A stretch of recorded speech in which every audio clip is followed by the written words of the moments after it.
नफरत की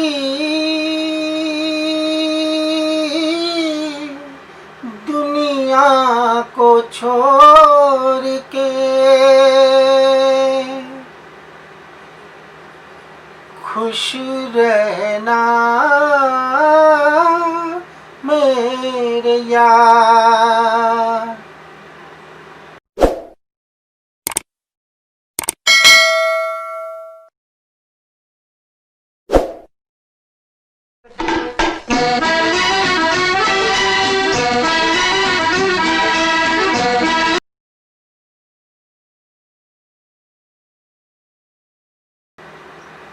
नफरत की दुनिया को छोड़ के प्यार की दुनिया में खुश रहना मेरे यार।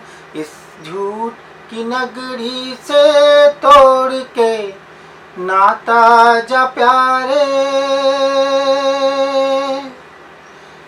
अमर रहे तेरा प्यार, खुश रहना मेरे यार। प्रणाम, मैं निर्मलेंदु सुहाना सफर से। जी हाँ, आज मैंने थोड़ा गुनगुना लिया। रफ़ी का गीत था, बिना गुनगुनाए मैं रह नहीं सकता। इस गीत को भी आपने सुना, मतलब मेरा गुनगुनाना आपने सुन लिया। क्या करूं, बिना गुनगुनाए मैं रहूंगा ही। वैसे रफ़ी साहब की आवाज़ में भी आप इस गीत को सुन सकते हैं, लेकिन उससे पहले मैं कुछ महत्वपूर्ण विषयों पर आपसे चर्चा करना चाहता हूं। मतलब आप तक कुछ बातें मैं पहुंचाना चाहता हूं। मैं आपको बताऊंगा कि काका नहीं चाहते थे कि इस गीत को रफ़ी साहब गाए, लेकिन रफ़ी साहब को ही गाना पड़ा। कैसे संभव हुआ ये सब कुछ? चमत्कार। रफ़ी साहब बाध्य कर देते हैं कि अगर रफ़ी साहब से कोई गवाना नहीं चाहे तो उसको अंततः गवाना पड़ता है। क्या बात है। सबसे पहले हम इस फिल्म की चर्चा करते हैं। हाथी मेरे साथी 1971 की सबसे अधिक कमाई करने वाली भारतीय फिल्म थी। भारत में इसकी शुद्ध आय 35 मिलियन थी और इसकी कुल घरेलू कमाई 70 मिलियन डॉलर थी। तनुजा ने एक साक्षात्कार में कहा था, मैंने अपने बच्चों को फिल्म तब दिखाई जब काजोल केवल 6 साल की थी और तनीषा, मतलब दूसरी बहन काजोल की, लगभग 3 साल की थी।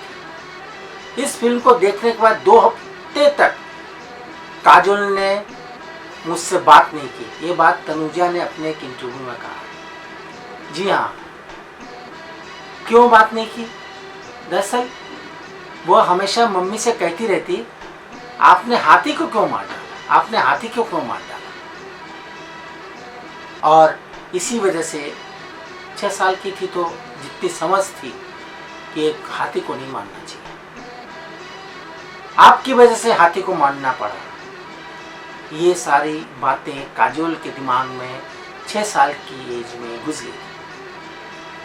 कभी कभी रात को काजोल चिल्ला उठती थी जब जब वो इस फिल्म को देखती, और तनीषा भी नाराज हो गई थी। तनुजा ने कहा था कि शुरू में उन्हें इस बात का डर था कि कहीं हाथी उन पर आक्रमण न कर दे। शूटिंग के दौरान उन्हें डर लगा हुआ था, इसीलिए वो हमेशा बच बचाकर शूटिंग करती थी। लेकिन उनका डर धीरे धीरे खत्म हो गया, क्योंकि हाथियों के साथ काम करना बाद के दिनों में उन्हें बेहद अच्छा लगने लगा। उन्हें लगा कि इंसान से शायद वो बढ़कर अच्छे होते हैं। जी हाँ, तनुजा की हाथियों के साथ दोस्ती हो गई थी, खासकर वह हाथी जिसने रामू का किरदार निभाया था। ये तुम्हारे लिए जानवर होंगे, लेकिन मेरे लिए इंसानों से भी बढ़कर मेरे बचपन के साथी हैं, मेरे दोस्त हैं, मेरे भाई हैं। मैं इनके खातिर खुद बिक सकता हूं, लेकिन इन्हें नहीं बेच सकता। तो एक बात याद रखिए सेठ जी, आइंदा ऐसी बात अपने मुंह से निकाली तो मुझसे बुरा आदमी कोई नहीं हो। तनुजा ने कहा था एक ऐसा सीन फिल्माया जा रहा था जिसमें हाथी को मुझे एक दरवाजे से धक्का देना पड़ा और एक सांप से लड़ना पड़ा जो बच्चों को काटने वाला था, लेकिन हाथी मुझसे इतना प्यार करने लगा था कि उसने उस बच्चे को बचा लिया। उस एक्टिंग को देखकर हम लोग भी सहम गए थे। तनुजा ने कहा था, अंत में कैमरामैन को हाथी और मेरी पीठ और मेरे नीचे गिरने के अलग अलग दृश्यों को शूट करना पड़ा था। उन्हीं दिनों रजनीकांत प्यारेलाल ने अपनी याद ताज़ा करते हुए कहा था कि निर्माता और निर्देशक देवर को संगीत की अच्छी खासी समझ थी, इसीलिए उनके साथ हमारी ट्यूनिंग बन गई।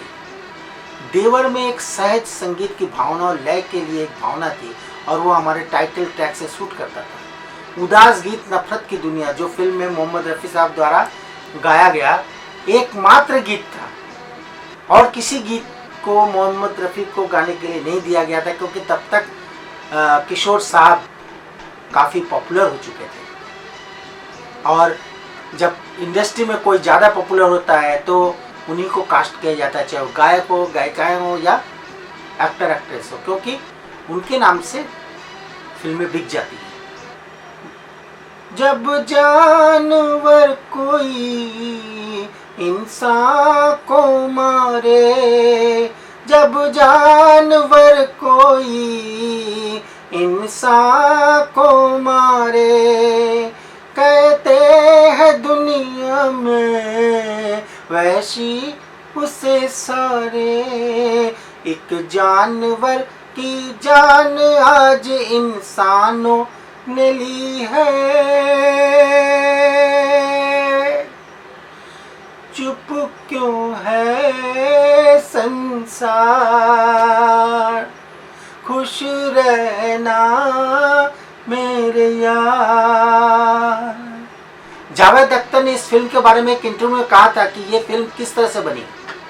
जी हाँ, ये थोड़ा सा आप सुनिए। उन्होंने कहा, एक दिन राजेश खन्ना सलीम साहब के पास गए और कहा कि कहानी लेखक और निर्माता देवर ने राजेश खन्ना को एक बड़ी हस्ताक्षर राशि दी है, मतलब बहुत बड़ी अमाउंट थी। वो अमाउंट के बारे में पता नहीं, लेकिन बड़ी मतलब कम से कम 1 लाख होगी। और उस राशि के कारण ही वो अपना नया बंगला आशीर्वाद का एडवांस भुगतान कर पाए थे। मतलब वो आशीर्वाद जो उनका घर है उन्होंने खरीदा था, उन्होंने बड़ी राशि मिलते ही उसका एडवांस बुकिंग कर दी। इसलिए वो चाहते हैं कि सलीम जावेद स्क्रीन प्ले लिखे, लेकिन चूंकि फिल्म साउथ इंडियन मूवी की रीमेक थी और स्क्रिप्ट राजेश खन्ना को सही नहीं लगा, इसलिए वो चाहते हैं कि उस पर काम किया जाए, मतलब स्क्रिप्ट में हेर बदल करके कुछ अच्छा स्क्रिप्ट लिखा जाए तो वो अच्छी फिल्म बन सकती है। दरअसल राजेश खन्ना को भरोसा था कि सलीम जावेद ही ऐसा काम कर सकते हैं। उन्होंने हमें बताया कि यदि हम स्क्रिप्ट को सही तरह से लिखते हैं तो फिल्म हिट होने की गारंटी है। मतलब राजेश खन्ना ने ये बात कही थी, गुजारिश की थी। राजेश खन्ना ने कॉन्फिडेंटली कहा था कि यह फिल्म हिट होगी। लाले की जान उनका एक बहुत उम्दा डायलॉग था, लाले की जान। बहुत तहजीब से ये बात कहते हैं, लाले की जान। राजेश खन्ना ने उन्हें कहा कि मुझे पैसों की ज़रूरत है, मुझे वो बंगला खरीदना है, इसलिए आप लोग ऐसा स्क्रिप्ट लिखो कि मज़ा आ जाए, मेरा सारा कर्जा उतर जाएगा। आपको तो पता ही है कि फिल्म सुपर हिट होने के कारण राजेश खन्ना को बहुत फ़ायदा हुआ। उन्होंने वो बंगला आशीर्वाद खरीद लिया। इसके पीछे भी एक छोटी सी कहानी है जो कि आपको मैं बताऊं।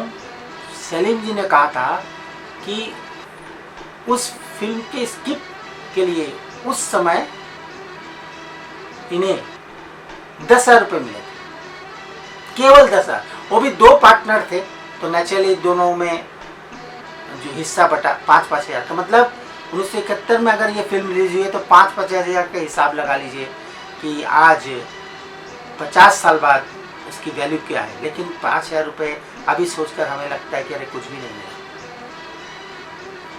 एक और किस्सा है, राजेश खन्ना ने एक इंटरव्यू में ये भी स्वीकारा था कि वह स्वयं नहीं चाहते थे कि नफरत की दुनिया गीत रफ़ी साहब ही गाए। दरअसल इस फिल्म के सभी गीत किशोर साहब ने गाए हैं, लेकिन वो गीत किशोर दा नहीं गा सके, क्योंकि किशोर दा ने हाथ जोड़ करके माफ़ी मांग ली जी हाँ, हाथ जोड़ करके माफी मांग ली। जब उनको ये गाने के लाइनें सुनाई गई, जब वो हाई पिच पर गए, नफरत की, तो आप सब जानते हैं कि किशोर दा की आवाज बहुत अच्छी है, बहुत अच्छा गाते हैं। लेकिन किशोर दा है, रफी साहब है।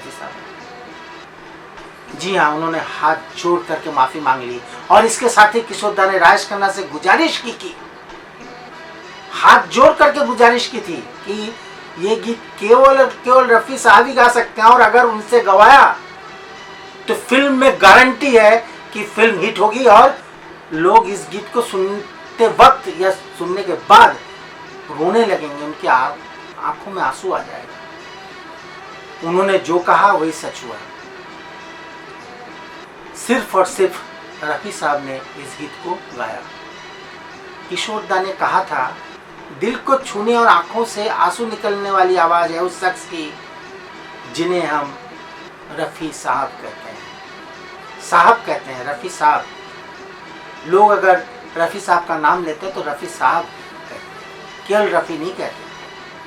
आखिरकार रफी साहब ने इस गीत को गाया और ऐसा हुआ कि पूरी की पूरी फिल्म में जब ये गीत रफी साहब ने गाया, जब रफी साहब की आवाज गूंजी तो हॉल तालियों से भर गया।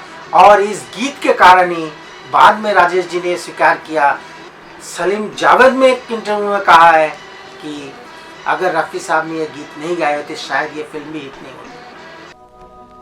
नफरत की दुनिया को छोड़ के प्यार की दुनिया में खुश रहना मेरे यार।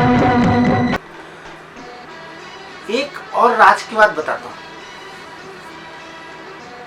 दरअसल स्वर्गीय मोहम्मद रफी के इस गीत को गाने से पहले निर्देशक और देवर ने कई गायकों से इस गीत को गवाए।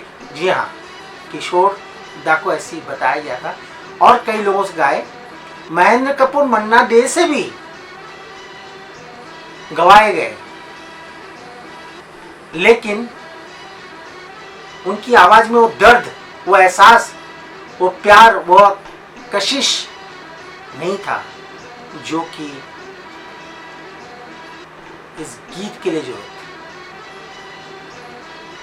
थी। लेकिन वो दर्द नहीं आ पाया। लोग हाल में बैठकर रोए, वो आरव, वो शब्दों के साथ दर्द बांटना, शब्दों को दिल से प्यार से सहलाना और लोगों को दर्द महसूस कराते हुए रुला देना किसी भी गायक के वश की बात नहीं थी। लेकिन आखिरकार सभी के रिक्वेस्ट पर रफी साहब ने गाना गाया और ऐसा गाया, माशाअल्लाह, क्या बात है, क्या गाया। फिल्म का वह गीत सर्वश्रेष्ठ गीत बन गया। लक्ष्मीकांत प्यारेलाल और आनंद बख्शी की इस कालजयी कृति को कोई भूल नहीं सकता। यह घटना भी ठीक उसी तरह की है जैसा कि अमिताभ की फिल्म का वह गीत है, जिंदगी तो बेवफा है। इस गीत के लिए, इस 4 लाइन के लिए रफी साहब को बुलाया गया था, जबकि उस फिल्म में भी किशोर दा ने ही सारे गीत गाए थे। इस फिल्म में कुल 6 गीत हैं। पहला गाना, चल चल चल मेरे साथी ओ मेरे हाथी, किशोर दा ने गाया।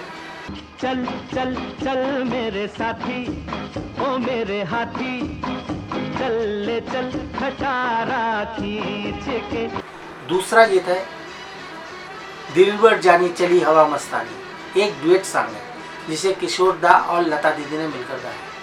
तीसरा गीत है मेहरबानो कदरदानो, किशोर साहब ने गाया। चौथा गीत है सुन जाए ठंडी हवा, जिसे किशोर दा और लता दीदी ने गाया। 5वां गीत भी धक धक चलती है गाड़ी, किशोर और लता दीदी ने मिलकर डुएट गाया। लेकिन छठा गीत रफी साहब को ही गाना पड़ा। यह फिल्म सलीम जावेद जोड़ी का पहला सहयोग भी था, जिन्हें आधिकारिक तौर पर पटकथा लेखकों के रूप में श्रेय दिया गया था। इससे पहले पटकथा लेखकों का नाम लिखा हुआ, खुदा हुआ नहीं होता था। पहली बार श्रेय दिया गया, पैसे दे दिए जाते थे। इस फिल्म की सफलता के बाद देवर ने 1972 में इसे फिर से नाला नेरम के नाम से तमिल में बनाया। दरअसल 1978 से 1971 तक उन्होंने लगातार 15 हिट फिल्में की। उन्होंने मतलब राजेश खन्ना ने, और सभी फिल्में हिट रही। तो आज बस इतना ही। मैं फिर एक और वीडियो लेके आऊँगा, और हमारे साथ कई फीमेल सिंगर्स भी जुड़ गई हैं। आपको पुराने दिनों की यादों के किस्से बताऊंगा, गीत कैसे तैयार हुए नहीं हुए।